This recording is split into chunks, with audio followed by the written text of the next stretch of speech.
She had been the Duchess of Ravensmere for 312 days, and she could count on one hand the number of times her husband had looked at her with anything warmer than frost. Tonight was not one of those nights.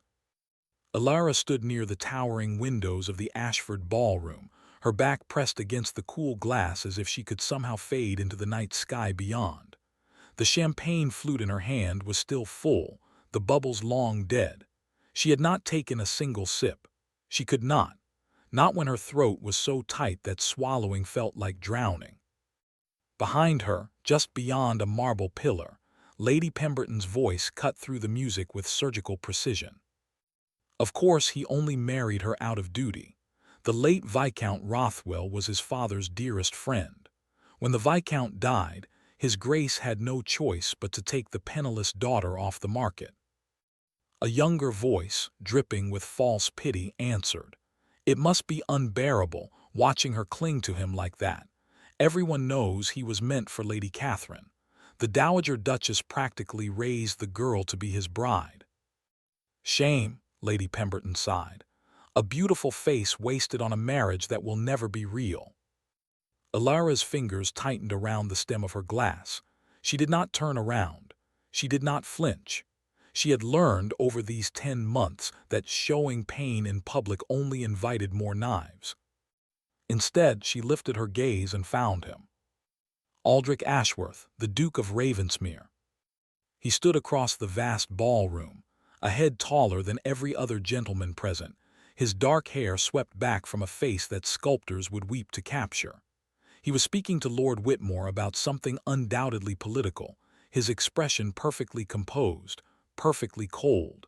He had not glanced in her direction once since they arrived, not when she stepped down from the carriage, not when she entered on his arm like a piece of borrowed jewelry.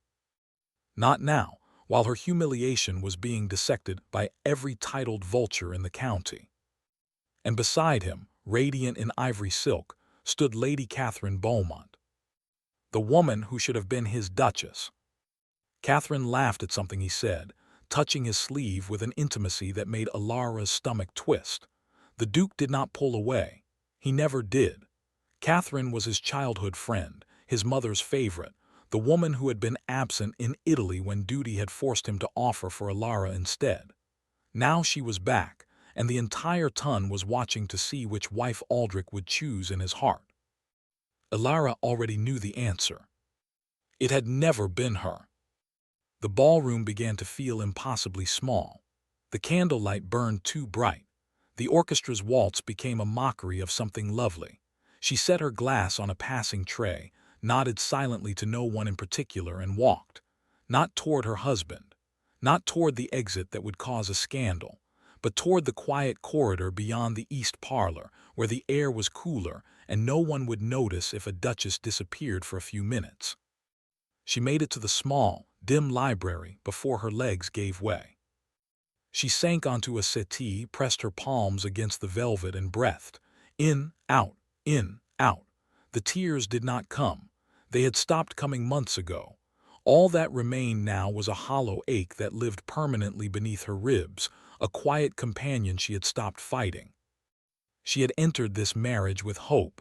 That was the cruelest part. When her father had died, leaving behind nothing but debt and a daughter who would be destitute, the Duke of Ravensmere's proposal had felt like a miracle. Alara remembered the day the letter arrived, the ducal seal heavy with promise. She had wept with relief, believing that her father's old friendship with the previous duke had sent her a protector.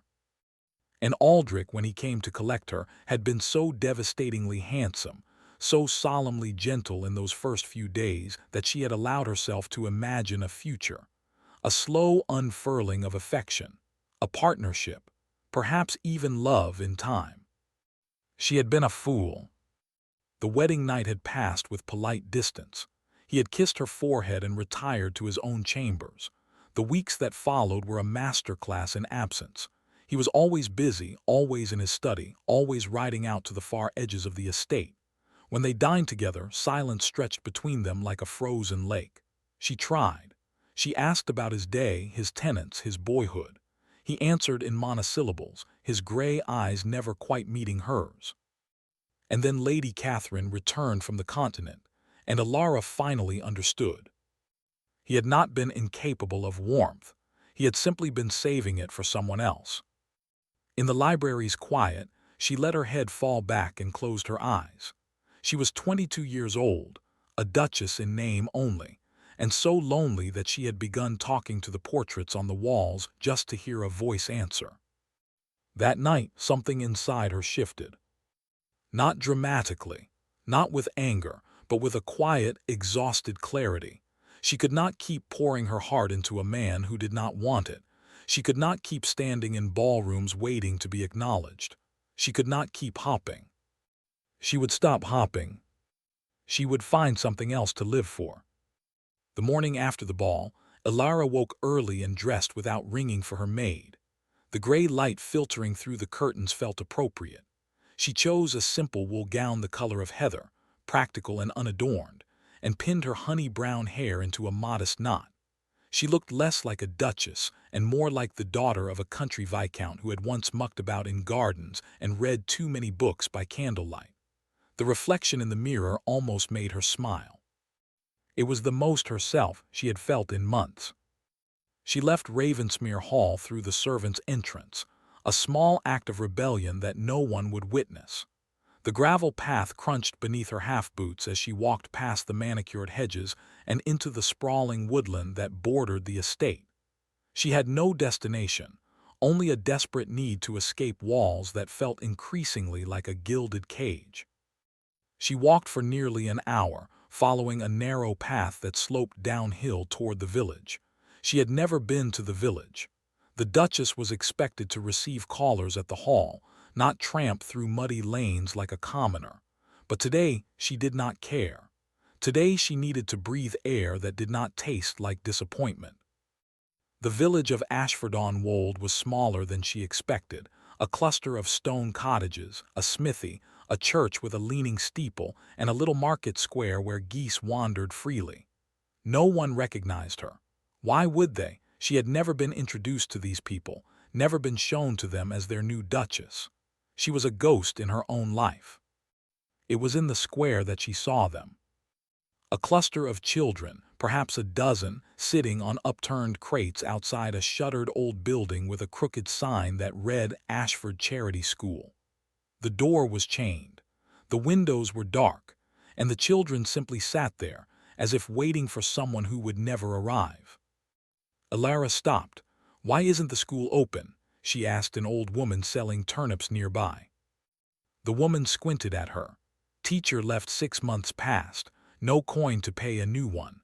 The Duke's steward says the estate can't afford it, what with the poor harvest and all, so the little ones sit. Better than being underfoot at home, I suppose." Alara's heart clenched. She looked at the children again. A girl with tangled braids was trying to teach a smaller boy his letters using a stick and a patch of dirt. They had no books, no slate, no hope. Something stirred beneath her ribs, something that had been sleeping for a very long time. She walked over, knelt in the dirt, and picked up the stick. "What letter is this?" she asked softly, tracing a shape in the earth. The little boy stared at her with enormous brown eyes. "Don't know, miss." "It's an A," Alara said. "For apple, for adventure, for always trying." By the time the church bell tolled noon, she had 6 children gathered around her, all of them shouting out letters and laughing when she made silly drawings in the soil. Her gown was ruined at the hem. Her hands were filthy. She had never felt so useful in her entire life. She returned to the hall that afternoon with a secret burning in her chest. She went straight to her writing desk, unlocked the little drawer where she kept the modest pin money the Duke's accounts provided, and counted every coin. It was not much, but it was enough. Enough to buy slates and chalk. Enough to pay a teacher from the next village for a few months. Enough to pry the chains off that school door and let the light back in. She did not ask permission. She did not think the Duke would notice or care how she spent her allowance. He was too absorbed in estate affairs and Lady Catherine's afternoon visits to wonder what his invisible wife was doing. And so Alara began her secret life. It started with the school. Within a fortnight, the Ashford Charity School was open again, its windows bright, its single room filled with the hum of recitation. Alara hired a gentle widow named Mrs. Harrow to teach, and she herself visited 3 times a week, sitting in the back and helping the children who struggled most. She told no one. She would slip out in the morning and return by midday, her absence dismissed as a lady's whim for morning walks. But the village held more than one need. She saw it everywhere. A widowed mother with a new baby and no firewood, an old man whose roof leaked through winter after winter, a young girl with a talent for sewing but no thread. Alara began to move quietly through these small tragedies, leaving coins, arranging deliveries, writing letters to charities in the nearest town. She used her own money, then sold a pearl brooch her mother had left her, then a silver hairpin she had always disliked. Each sacrifice felt like freedom. She grew thinner, perhaps. She woke earlier and slept deeper. The perpetual sadness in her eyes began to soften into something more resolute. She still dined with the Duke 3 times a week, still sat across from him in heavy silence while he read his correspondence at the table. But she no longer tried to fill the quiet. She no longer leaned forward hopping for a glance. She ate her meal, answered his few polite questions with calm brevity, and excused herself early. He did not seem to notice the change. At least not at first. The first crack in the ice came on an unremarkable Tuesday evening, about 6 weeks after the school had reopened. Alara had spent the morning helping little Thomas, a boy who stammered so severely he had stopped speaking altogether, slowly sound out the word hope. She had come home glowing with a quiet joy she could not entirely suppress, and at dinner she had been so lost in her own thoughts that she did not notice the Duke studying her from across the long mahogany table. "You seem different," he said. Alara looked up, startled. His voice was still cool, but there was a crease between his dark brows, as if he were trying to solve a puzzle that had not existed before. "Do I?" she asked. "You hummed just now, while buttering your bread." She felt heat rise to her cheeks. She had not realized. "Forgive me, I did not mean to disturb you." "It did not disturb me." He paused, as if the admission cost him something. "I simply noted it." Silence fell again. Alara returned her attention to her plate, but she could feel his gaze lingering a moment longer than usual before he picked up his letters. It was not warmth. It was not affection. But it was, perhaps, the first time he had truly seen her in months. It terrified her. She had spent so long building a wall around her heart that even this tiny crack felt dangerous. She did not want to hope again. She could not survive another shattering. So she did what she had learned to do. She pulled back. She became even more polite, even more distant, even more invisible. She stopped humming. She stopped letting her joy show at the dinner table. She made herself a blank canvas, and she told herself it was safer that way. The weeks passed. Summer ripened into autumn, and the trees around Ravensmere Hall turned to gold and crimson. Alara's work in the village deepened. She had started a small fund to help widows learn trades. She had convinced the local physician, a kind-eyed young man named Dr. Tobias Hale, to visit the school once a month and check the children's health. Tobias was gentle, earnest, and entirely without pretense. He treated her not as a duchess but as a partner in service, and in his uncomplicated friendship she found a balm she had not known she needed. They often walked together from the school to the village green, discussing which families needed coal or which child needed spectacles. He made her laugh sometimes. Not the brittle, guarded laugh she used in drawing rooms, but a real one that bubbled up from her belly and left her breathless. It was on one such afternoon, as she stood laughing with Tobias near the market cross, that she looked up and saw her husband's horse. The Duke sat atop his massive black gelding at the edge of the square, his face carved from stone. He was supposed to be in the north fields surveying drainage ditches. He was not supposed to be here on this road at this moment. But he was, and he was staring directly at her, his gray eyes dark with something she could not name. Beside him, his steward was speaking, but the Duke did not appear to be listening. His gaze was fixed on Alara, on the way her hand rested on Tobias's arm, on the way her smile still lingered from a joke that had nothing to do with him. Alara felt her heart stutter. She dropped her hand. She took a small, instinctive step away from the physician. The Duke did not approach. He simply inclined his head in the barest acknowledgement, then spurred his horse forward and continued down the road without looking back. That evening, dinner was colder than it had ever been. He did not mention the village. He did not ask who the man was or why his wife was standing in a public square laughing with a stranger, but his silence was louder than any accusation. He barely touched his food. He did not look at her at all. When she excused herself early, as had become her habit, he did not bid her good night. Alara walked to her chambers with her hands trembling.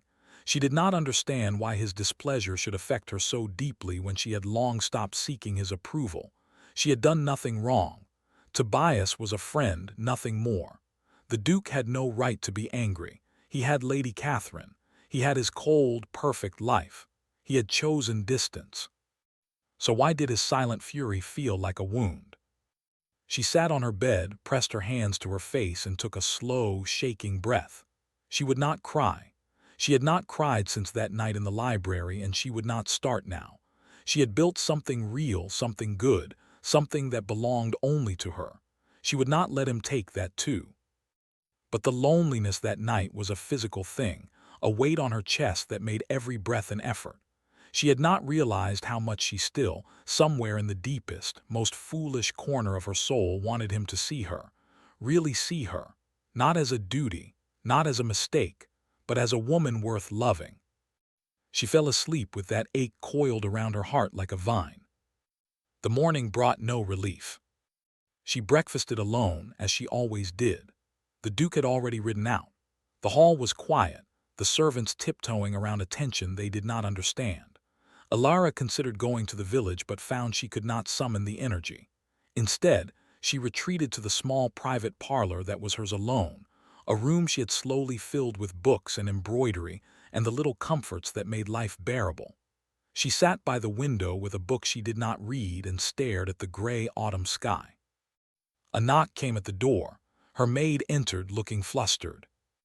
"Your Grace, the Dowager Duchess has arrived. She is in the great hall. She asks that you attend her immediately." Alara's blood chilled. The Dowager Duchess, Aldrich's mother, a woman of formidable presence and sharper tongue, who had made her displeasure at the marriage known from the very first day.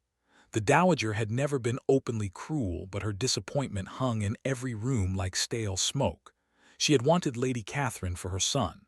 She still wanted Lady Catherine. Alara was, in her eyes, a regrettable obligation that could not be undone.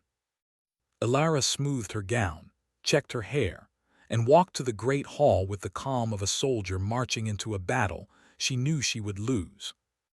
The Dowager Duchess stood in the center of the room like a queen inspecting a conquered territory. She was tall, silver-haired, draped in purple silk, her sharp eyes missing nothing. "Alara," she did not curtsy, she never did. "I have come to discuss a matter of some delicacy." "I am at your disposal, Your Grace." The Dowager's lips thinned.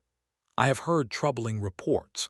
It seems my son's wife has been seen wandering the village in a most unseemly manner, consorting with tradesmen, visiting a charity school as though she were a governess rather than a duchess, and most concerning of all, spending a great deal of time in the company of a young physician." Alara stood very still. "I have done nothing improper." "Improper?" The Dowager arched one silver brow. "My dear girl, the impropriety is not the action. It is the perception. You are the Duchess of Ravensmere. Every step you take is watched, judged, and whispered about. Do you think the gentry do not talk? They already pity my son for marrying beneath him. Must they also pity him for a wife who forgets her station?" The words were a slap. Alara felt the sting burn across her skin, but she did not flinch. Something inside her, something that had been growing quietly for months, straightened her spine. "With respect, Your Grace," she said, her voice steady, I was not aware that helping hungry children and widows was beneath my station. I was not aware that kindness required a title. If the gentry wish to whisper, let them whisper. I will not apologize for doing good." The dowager's eyes widened. For a long moment she simply stared, as if seeing Alara for the first time. Then her expression shifted into something unreadable. "You have changed," she said quietly. "You used to tremble when I spoke." "I used to hope that trembling would earn me kindness," Alara replied. "I no longer hope for that." The dowager was silent for a full 10 seconds. Then, without another word, she turned and walked out of the hall, her silk skirts whispering against the stone floor. Alara stood alone, her heart hammering, her hands clenched at her sides. She had not won. She had not lost. But she had, for the first time, spoken her truth without fear. It tasted like liberation. She did not know that, in the shadow of the staircase beyond the hall, the Duke had been standing.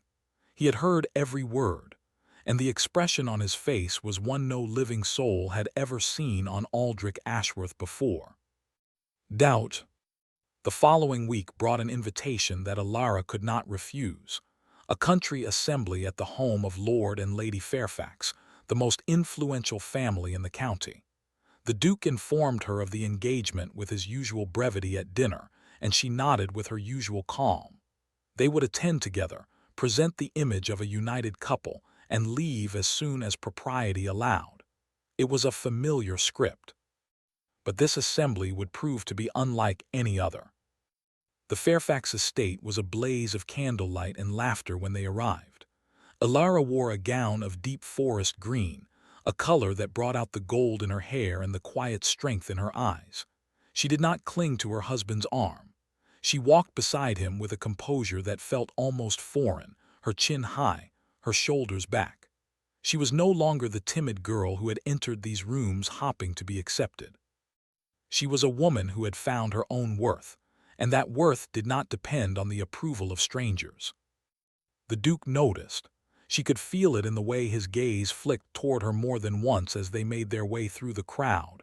He was accustomed to her silence, her downcast eyes, her careful deference. Tonight she was none of those things. She smiled at acquaintances. She made light conversation. She did not glance at him for permission before speaking. It unsettled him. She could see the confusion in the slight furrow of his brow, the way his hand at her back was more tentative than possessive. He did not know this version of her. He did not know what to do with a wife who had stopped waiting for him. The evening might have passed uneventfully, if not for the arrival of Lady Catherine. She swept into the ballroom like a sunbeam, golden-haired and radiant in rose pink, and made her way directly to the Duke's side. Her hand on his arm was immediate, familiar, proprietary. She barely acknowledged Alara with more than a cool nod. "Aldrich, darling, I've been looking for you everywhere. You promised me a dance, remember?" The Duke hesitated. It was a tiny pause, so brief that no one else would have noticed. But Alara noticed. She saw the way his eyes cut toward her for the span of a heartbeat before he nodded to Catherine. "Of course," he said. Alara did not watch them walk to the dance floor. She turned away, found a seat near the wall, and accepted a glass of lemonade from a passing footman. She would not be the pitiful wife lurking in the shadows. She would sit here calmly and remind herself that his choices no longer had the power to wound her. But Catherine was not content with a single dance. When the waltz ended, she kept the Duke at her side, laughing, touching his arm, drawing him into conversation with her circle of admirers. Several of them cast sly glances toward Alara, clearly waiting for her to react. She gave them nothing. She finished her lemonade, set the glass aside, and began a quiet conversation with the elderly Lady Brimley about Rose Gardens. It was then that a new presence entered her orbit. "Your Grace, I do not believe we have been introduced. I am Lord Nathaniel Cross, recently returned from India." Alara looked up into a pair of warm hazel eyes set in a sun-bronzed face. Lord Nathaniel was perhaps 30, with an easy smile and the relaxed confidence of a man who had seen the world and found it mostly amusing. He bowed with genuine courtesy, not the stiff formality of the ton. "Forgive my boldness," he continued, "but I could not help noticing that the most interesting woman in the room has been left entirely unattended. I decided to remedy the situation." Elara could not suppress a small, surprised laugh. "That is a very practiced compliment, my lord." "Practiced, perhaps, but also true." He lowered his voice conspiratorially. "I have been watching the social currents of this room for an hour, and I must say, Her Grace the Duchess of Ravensmere carries herself with far more dignity than certain other parties who seem desperate for attention." Elara's cheeks warmed. "You are very kind and very observant." "I am a student of human nature. India teaches one to read between the lines." He extended his hand. "Would you do me the honor of a stroll through the gallery? I am told the Fairfax art collection is quite dreadful, and I should enjoy some intelligent company while I mock it silently." She hesitated. She knew she should refuse. She knew how it would look. But a small, rebellious spark flickered to life inside her. Why should she always be the one to guard propriety? Why should she sit here alone while her husband danced with the woman he truly loved? She placed her hand lightly on Lord Nathaniel's arm. "I should enjoy that." They walked slowly through the candle-lit gallery, their conversation light and easy. Nathaniel told her stories of the spice markets of Calcutta, the monsoons, the temples carved from mountains. He asked her opinion on books and music, and whether she thought the pineapple on the Fairfax sideboard was real or wax. He did not flirt in a way that felt predatory. He simply treated her as if she were fascinating. It had been so long since anyone had treated her that way that she felt almost dizzy with it. What she did not know was that, through the archway at the far end of the gallery, the Duke of Ravensmere stood frozen. He had left Catherine mid-sentence. He had searched the ballroom for his wife, a restless unease gnawing at him since the moment he saw her take the arm of a stranger. And now he watched as she walked slowly past oil paintings, her face lit with a smile he had never once received. Her companion was handsome, charming, leaning toward her with obvious admiration. Something dark and primal twisted in Aldrich's chest, something he had no name for. It burned, it clawed, it made his hands curl into fists at his sides. He did not interrupt. He did not storm across the gallery and demand his wife's return. He simply stood in the shadows and watched, his jaw tight, his heart pounding with an emotion he refused to acknowledge. Jealousy. It was an ugly, humbling thing, and it terrified him. The carriage ride home was silent, but it was a different silence than before. This silence was charged, electric, heavy with unspoken words. Elara sat across from her husband, watching the passing darkness outside the window, feeling his gaze on her like a physical weight. "You seem to enjoy Lord Nathaniel's company," he said finally, his voice carefully flat. "I did," she replied without turning. "He was very pleasant. He has a reputation with married women." Now she did turn. Her eyes met his, and there was no fear in them. "I would not know. I am not in a position to care about reputations with married women. My own marriage is hardly a standard to measure by." The words hit him like a blade. His jaw tightened. "Elara." "Do not," she said softly. "Do not pretend concern now. It does not suit you." The carriage fell silent again, but this time the silence was hers. She had taken it, she had chosen it, and it was the most powerful thing she had ever done. The days that followed were strange and strained. The Duke did not go to the North Fields. He did not spend his evenings with Catherine. He remained at the hall, packing his study, appearing at meals with a brooding intensity that filled every room. He watched his wife with new eyes. Eyes that seemed to be searching for something they had overlooked. Elara did not make it easy for him. She continued her visits to the village, though she was more careful now, ensuring she was always accompanied by a maid.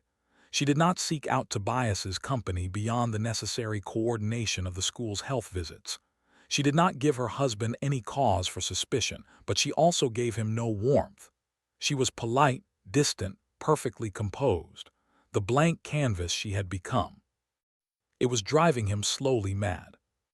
One evening, as she sat in her private parlor writing a letter to a London charity, the door opened without a knock. The Duke stood in the threshold, his cravat loosened, his hair disheveled as if he had been running his hands through it repeatedly. "May I come in?" His voice was rough. She set down her pen. "It is your house, Your Grace." He flinched at the formality. He stepped inside and closed the door behind him. For a long moment, he simply stood there, looking at her as if he did not know where to begin. "I owe you an apology," he said. Alara waited. She did not help him. "I have been distant since the beginning. I told myself it was duty, that the marriage was a necessity and nothing more. I told myself that you understood, that you did not expect." He trailed off, struggling. "But I was wrong. I see that now. I see." He stopped again, his gray eyes holding hers with an intensity that made her breath catch. "I see you. Finally, I see you. And I do not know how I missed so much." Alara's heart was beating too fast. She pressed her palms flat against the desk to steady herself. "What do you see exactly?" "Strength," he said quietly. "Grace. Kindness that I did not earn and do not deserve. You have been helping the village for months. You opened that school. You sold your mother's jewelry to buy coal for widows. I only discovered it today because my steward finally thought to mention the Duchess's involvement. You never told me. You never asked for anything." "You never asked," she replied. "You never wanted to know." The truth of it hit him visibly. He closed his eyes for a moment, and when he opened them, there was something raw and unguarded in his expression. "I want to know now." Alara rose from her chair. She walked to the window, her back to him, her arms wrapped around herself. "It is too late for that, Aldrich. I spent 10 months hoping you would look at me. I spent 10 months dying a little more each day, watching you with Catherine, listening to the whispers, knowing I was nothing but an obligation. And then I stopped hopping. I stopped needing you. I built a life that did not depend on your affection. I am not going to risk that life, just because you have suddenly decided to notice me." "I am not asking you to risk anything," he said, his voice breaking slightly. "I am asking for a chance, a real chance. I know I do not deserve it. I know I have been blind and cold and every terrible thing you must think of me. But I am standing here, Alara.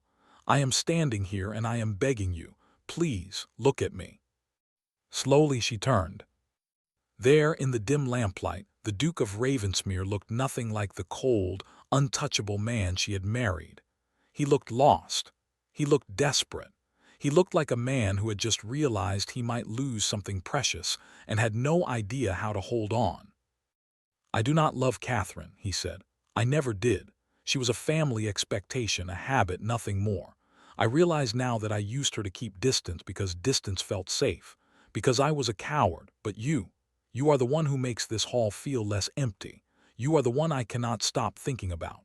You are the one I see when I close my eyes. I think I have been falling in love with you for months, and I was too stubborn and too afraid to admit it." Alara's throat was so tight she could barely breathe. Love is not a switch you can turn on when it is convenient. I know, I know." He took a step toward her, then stopped as if afraid of overwhelming her. "I am not asking you to believe me tonight. I am not asking you to forgive me tonight. I am only asking you to let me try. Let me show you. Let me earn what you once offered so freely." She looked at him for a long, long moment. She saw the tremor in his hands, the pleading in his eyes, the cracks in the armor he had worn for so long. And something inside her, something she thought she had buried forever, whispered that perhaps hope was not entirely dead. "1 month," she said. "You have 1 month to show me, but I make no promises." His breath left him in a shuddering exhale. 1 month, thank you, thank you." He did not touch her. He did not presume. He simply nodded, his eyes bright with something that might have been tears, and left the room with the quiet reverence of a man who had been given a gift he did not deserve. The month that followed, was unlike anything Alara could have imagined. Aldrich did not return to old habits. He did not bury himself in a state business or seek out Catherine's company. Instead, he sought his wife. He brought her tea in the mornings awkwardly, as if he had never carried a tray before.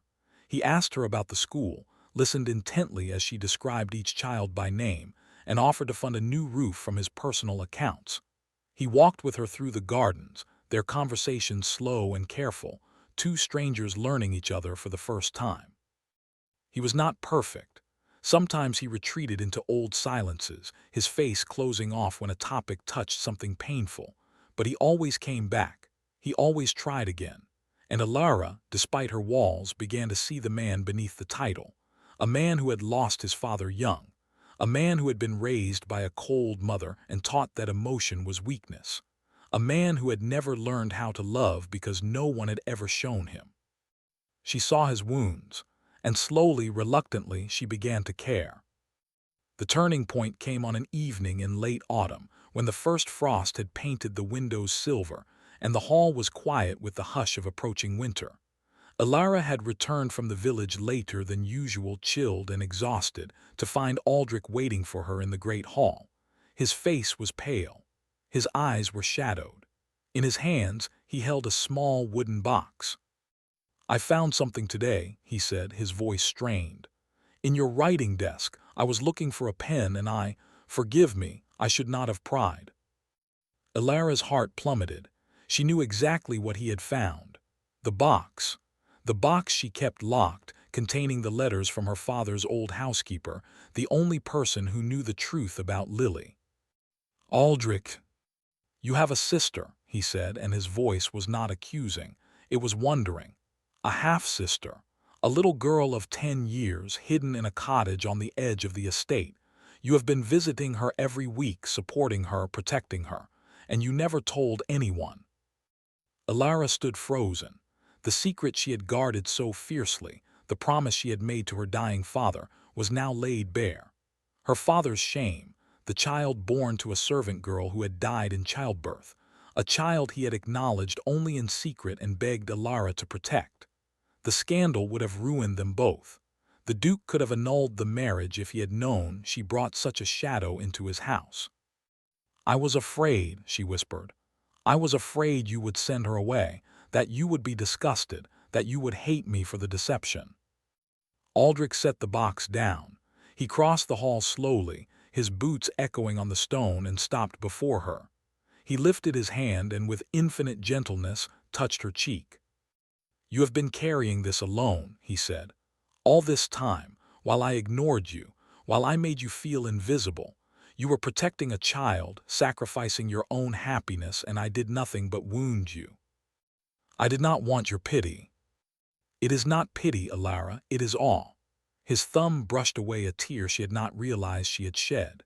"That little girl deserves a home, a real home, and you deserve a husband who stands beside you, not against you. I want to be that man. I want us to bring Lily here, to raise her as our ward, to give her the life your father wanted for her. Will you let me?" She stared at him, searching his face for any trace of deceit. There was none. Only a desperate sincerity, a longing that matched her own. The wall around her heart, the wall she had built so carefully, crumbled into dust. "Yes," she breathed, "yes." He pulled her into his arms, and it was not a gentle embrace. It was fierce, desperate, the embrace of a man who had almost lost everything. She clung to him, her tears soaking his coat, her body shaking with the release of a burden she had carried for so long. "I love you," he said against her hair. "I loved you too late, but I love you. I will spend the rest of my life proving it." She pulled back just enough to look into his eyes. "You do not have to prove it, just stay with me, see me.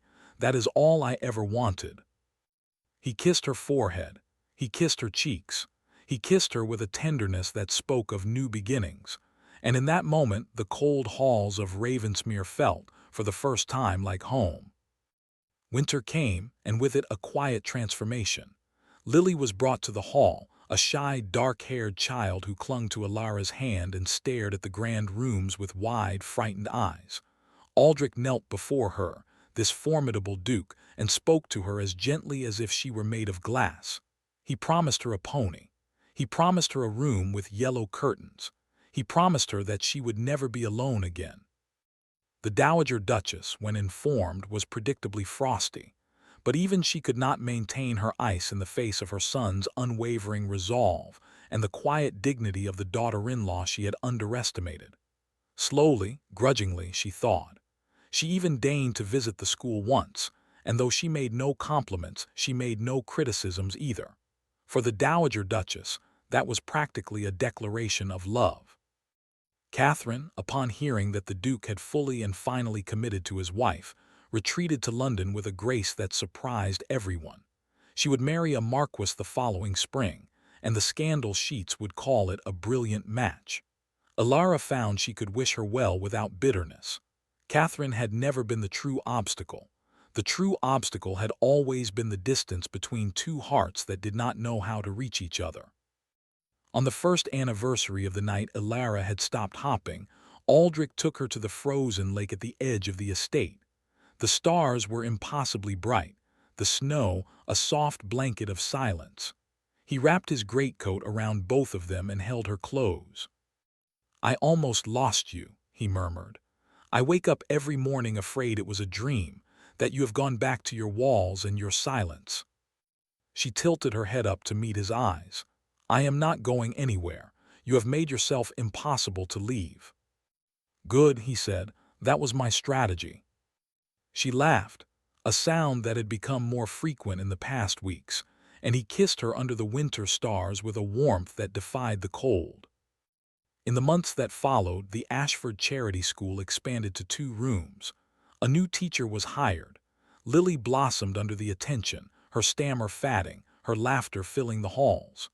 Alara and Aldrich worked side by side on estate improvements, on tenant welfare, on building a life that was not just duty but joy. The whispers in ballrooms faded, replaced by grudging respect and eventually admiration. The Duchess of Ravensmere was no longer invisible. She was seen, she was loved, she was home. And the Duke, who had once been a man of ice, discovered that the heart he had locked away was capable of burning brighter than he had ever dared to hope. They did not live perfectly. They argued sometimes. They stumbled over old habits, but they always found their way back to each other, their hands reaching across the dark, their voices soft in the quiet of the night.